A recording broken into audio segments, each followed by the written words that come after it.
सभी साथियों को मेरा प्यार भरा नमस्कार।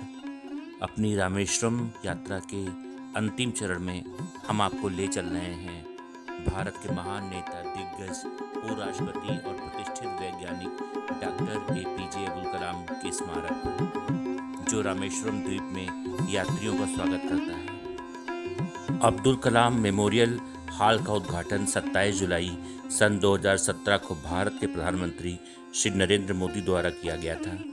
इस स्मारक में कलाम की जीवन भर की उपलब्धियां, संस्कृतियां और भारत की विविधता को प्रदर्शित किया गया है। उन मिसाइलों और रॉकेटों को प्रदर्शित किया गया है जिन पर उन्होंने काम किया था। डॉक्टर APJ अब्दुल कलाम स्मारक पेई करम्बू रामेश्वरम में है और इसके खुलने और बंद होने का समय सुबह 10 बजे से शाम को 5 बजे तक है। 2.11 एकड़ भूमि में डॉक्टर APJ अब्दुल कलाम स्मारक का निर्माण और अंतिम लक्ष्य भारत के रॉकेटमैन को श्रद्धांजलि देना है। ये स्मारक भारतीय और मुगल इंजीनियरिंग का बेहतरीन मिश्रण है। ऐतिहासिक स्थल का मार्ग इंडिया गेट को चित्रित करता है, जो एक चेट्टीनाड प्रवेश द्वार के साथ एकत्रित होता है, जो तंजावुर में वृद्धेश्वर मंदिर के प्रवेश मार्ग जैसा दिखता है, जबकि इमारत का मुख्य मेहराब राष्ट्रपति भवन की नकल है। इसके निर्माण में जिन पीले पत्थरों का उपयोग किया गया है उन्हें निकट से पाकिस्तान से लाया गया था। डॉक्टर कलाम की सीख इस स्मारक में जीवित है और यहाँ आने वाले प्रत्येक व्यक्ति को अपने आप में विश्वास जगाती है। स्मारक के अंदर 4 गलियारे हैं जो पोखरण परमाणु परीक्षण सहित डॉक्टर कलाम के जीवन के विभिन्न पहलुओं को दर्शाते हैं। अंतरिक्ष विज्ञान के प्रति उनकी प्रतिबद्धता की प्रशंसा करने के लिए दिवंगत विशेषज्ञ शोधकर्ता द्वारा निपटाए गए रॉकेटों की नकल भी दिखाई गई है। 2016 में शुरू की गई अब्दुल कलाम की कांस्य जीवन अनुमान प्रतिमा को स्मरणोत्सव के पीछे स्थानांतरित और स्थापित किया गया है। हालांकि एसोसिएशन RIC प्राइवेट लिमिटेड ने इसकी देखरेख के लिए स्मारक के चारों ओर जो उद्यान बनाया है उसमें मुगल गार्डन की समानता है। पौधे बेंगलुरु, आंध्र प्रदेश और तेलंगाना से लाए गए हैं और इसके अलावा डॉक्टर कलाम के सार को याद करते हुए बगीचे को चुने हुए फूलों से सजाया गया है। इस स्मारक के निर्माण में जिन पीले पत्थरों का उपयोग किया गया है उन्हें पाकिस्तान से लाया गया और रेत, पानी और अन्य सामग्री पूरे भारत के विभिन्न स्थानों से प्राप्त की गई है। इसके बाद ये एक राष्ट्रीय जुड़ाव की छवि को दर्शाती है। समर्पण में लगाया गया प्रत्येक पत्थर कलाम की संयुक्त भारत की कल्पना को बयां करता है। उन्होंने भारत की जीवन शैली के विविध पक्षों की लगातार सराहना की थी। इसलिए कलाम के जीवन को सम्मान देने के लिए उन सभी को इस स्मारक के पत्थर में समन्वित किया गया है। इस संग्रहालय को बनाने में 15 करोड़ रुपए की लागत आई और यह 9 महीने में बनकर तैयार हो गया था। ये संग्रहालय मुगल और भारतीय वास्तुकला का एक अद्भुत उदाहरण है। इसको बनाने के लिए तमिलनाडु की सरकार ने डॉक्टर कलाम के गांव पीकारंबू में जमीन आवंटित की थी। संग्रहालय का मुख्य प्रवेश द्वार दिल्ली के इंडिया गेट के डिजाइन के तर्ज पर तैयार किया गया है। इसके पीछे के हिस्से को राष्ट्रपति भवन के मॉडल पर बनाया गया है और मुख्य द्वार तंजौर के वृद्धेश्वर मंदिर के प्रवेश द्वार की प्रतिकृति है। इसमें दिवंगत वैज्ञानिक की 900 पेंटिंग्स और 200 दुर्लभ तस्वीरें हैं। इस संग्रहालय में कलाम की कांसे की प्रतिमा भी लगाई गई है जिसमें वो वीणा बजाते हुए दिखाए गए हैं। यहाँ पर वही रॉकेट और मिसाइल के ढांचे भी रखे गए हैं जिन पर उन्होंने काम किया था। संग्रहालय के प्रवेश द्वार पर अग्नि प्रक्षेपास्त्र का मॉडल लगाया गया है जो कि अंतरिक्ष विज्ञान में उनके योगदान को दर्शाता है।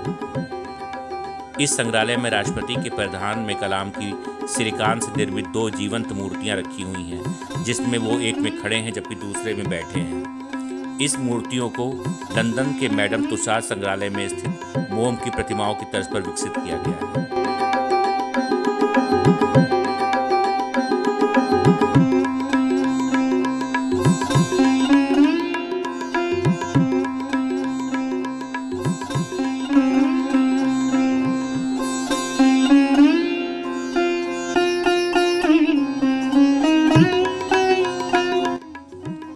अब आइए आपको ले चलते हैं पंबन ब्रिज की ओर।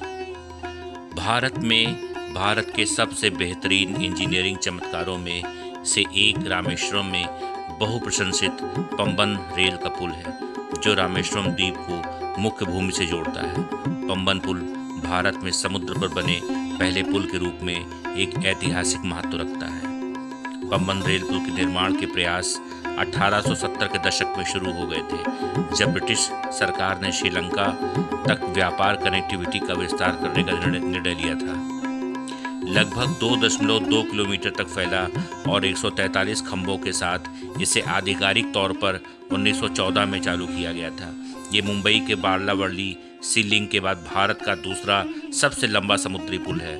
पंबन रेल ब्रिज नौका आवाजाही की अनुमति देने के लिए शेजर रोलिंग लिफ्ट तकनीक पर काम करता रहता है, जो 90 डिग्री के कोण पर ऊपर की ओर खुल जाता है।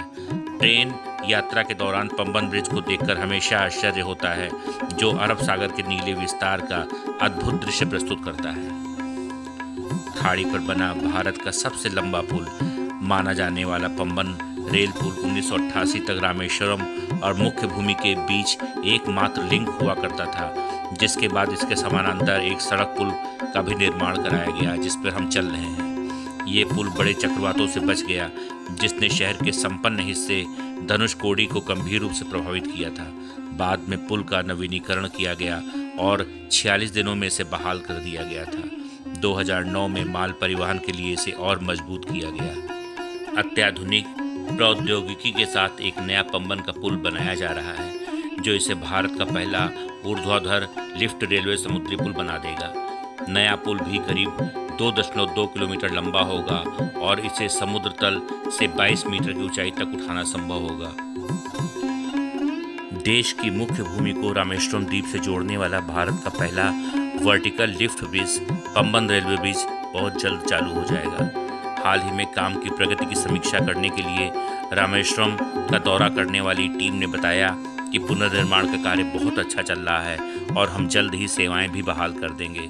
हमारे लोगों ने पुल के पुनर्निर्माण में आने वाली कई चुनौतियों को ध्यान में रखते हुए एक सराहनीय कार्य किया है। समुद्र पर एक वर्टिकल लिफ्ट पुल का निर्माण किया जा रहा है, जो देश में अपनी तरह का पहला पुल है। रेलवे बोर्ड के अध्यक्ष और मुख्य कार्यकारी अधिकारी सीईओ के अनुसार ये बताया गया कि बहुत ही कठिन काम था, जिसे करना बेहद ही चुनौती भरा था। मौजूदा रेल पुल, जिसे 1913 में बनाया गया था, इसको सुरक्षा के दृष्टिकोण से गैर परिचालन घोषित किए जाने के बाद मुख्य भूमि में मंडपम और रामेश्वरम द्वीप के बीच ट्रेन सेवाओं को 23 दिसंबर सन 2022 को रोक दिया गया था, निलंबित कर दिया गया था। दक्षिणी रेलवे के एक अधिकारी ने बताया कि चूंकि पुराना पंबन ब्रिज बहुत पुराना हो गया था और उपयोग के लिए सुरक्षित नहीं था, इसलिए एक नया पुल बनाने की आवश्यकता बेहद जरूरी हो गई थी। अधिकारी के अनुसार रामेश्वरम के लिए ट्रेनें सबसे पहले तमिलनाडु में रामनाथपुरम जिले के मंडपम पहुंचती हैं। उनके अनुसार जब पंबन पुल चालू हुआ था तो ट्रेनें पुल की ओर चलती थीं और रामेश्वरम पहुंचती थीं।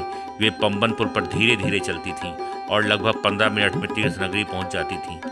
वर्तमान में सभी ट्रेनें मंडपम में समाप्त हो जाती हैं, रुक जाती हैं और लोग रामेश्वरम तक पहुंचने के लिए सड़क मार्ग का प्रयोग करते हैं। प्रधानमंत्री श्री नरेंद्र मोदी ने नवंबर 2019 में पुराने पुल के समानांतर नए पुल की आधारशिला रखी और रेल विकास निगम लिमिटेड द्वारा फरवरी 2020 में काम शुरू किया गया। इसे दिसंबर 2021 तक पूरा किया जाना था। हालांकि कोविड-19 महामारी के कारण इसकी समय सीमा बढ़ा दी गई। एसआर के अनुसार 2.05 किलोमीटर लंबा पुल भारतीय रेलवे की तेज गति से ट्रेनों को संचालित करने की अनुमति देगा और इससे भारत की मुख्य भूमि और रामेश्वरम द्वीप के बीच यातायात भी बढ़ेगा। 1988 में एक सड़क पुल का निर्माण होने तक मन्नार की खाड़ी में स्थित मंडपम को रामेश्वरम द्वीप से जोड़ने के लिए ट्रेन सेवा ही एकमात्र जरिया था। इसके पहले जो पुराना पुल था उसकी ऊर्ध्वाधर निकासी उच्च ज्वार स्तर और गार्डर के बीच नीचे से केवल 1.5 मीटर थी, जिसके परिणाम स्वरूप गार्डर पर समुद्र का पानी टच होता था। पुल का केवल कम अवशिष्ट जीवन बचा होने के कारण मौजूदा पुल के समानांतर नेविगेशनल लिफ्ट स्पैन सहित दोहरी लाइनों के लिए उपयुक्त पुल का पुनर्निर्माण करने का निर्णय लिया गया। नए पुल में 18.3 मीटर के 100 स्पैन और 63 मीटर का एक नेविगेशनल स्पैन होगा। ये समुद्र तल से 22 मीटर ऊपर नेविगेशनल एयर क्लियरेंस के साथ मौजूदा पुल से 3 मीटर ऊंचा होगा। पुल की उपसंरचना डबल लाइनों के लिए बनाई गई है और नेविगेशनल स्पैन में डबल लाइनों के लिए भी प्रावधान होगा। नेविगेशनल स्पैन सहित पूरे पुल को रेलवे की विद्युतीकरण योजना को ध्यान में रखते हुए डिजाइन किया गया है। मौजूदा मैनुअल संचालन और नियंत्रण की तुलना में नए पुल में इलेक्ट्रोमैकेनिकल नियंत्रित सिस्टम होंगे जो ट्रेन नियंत्रण सिस्टम से जुड़े होंगे। रेलवे ने नए पुल के निर्माण में स्टेनलेस स्टील सुदृढ़ीकरण, मिश्रित स्लीपर और लंबे समय तक चलने वाली पेंटिंग प्रणाली जैसे अत्याधुनिक तकनीकों को प्रयोग किया है, जिसके कारण पुल का जीवन बेहद लंबा होगा। आप भी हमारे साथ इस दुर्लभ दृश्य, इस खूबसूरत दृश्य का आनंद लें और इस नए पुल के निर्माण की प्रतीक्षा करें जो शीघ्र ही चालू होगा।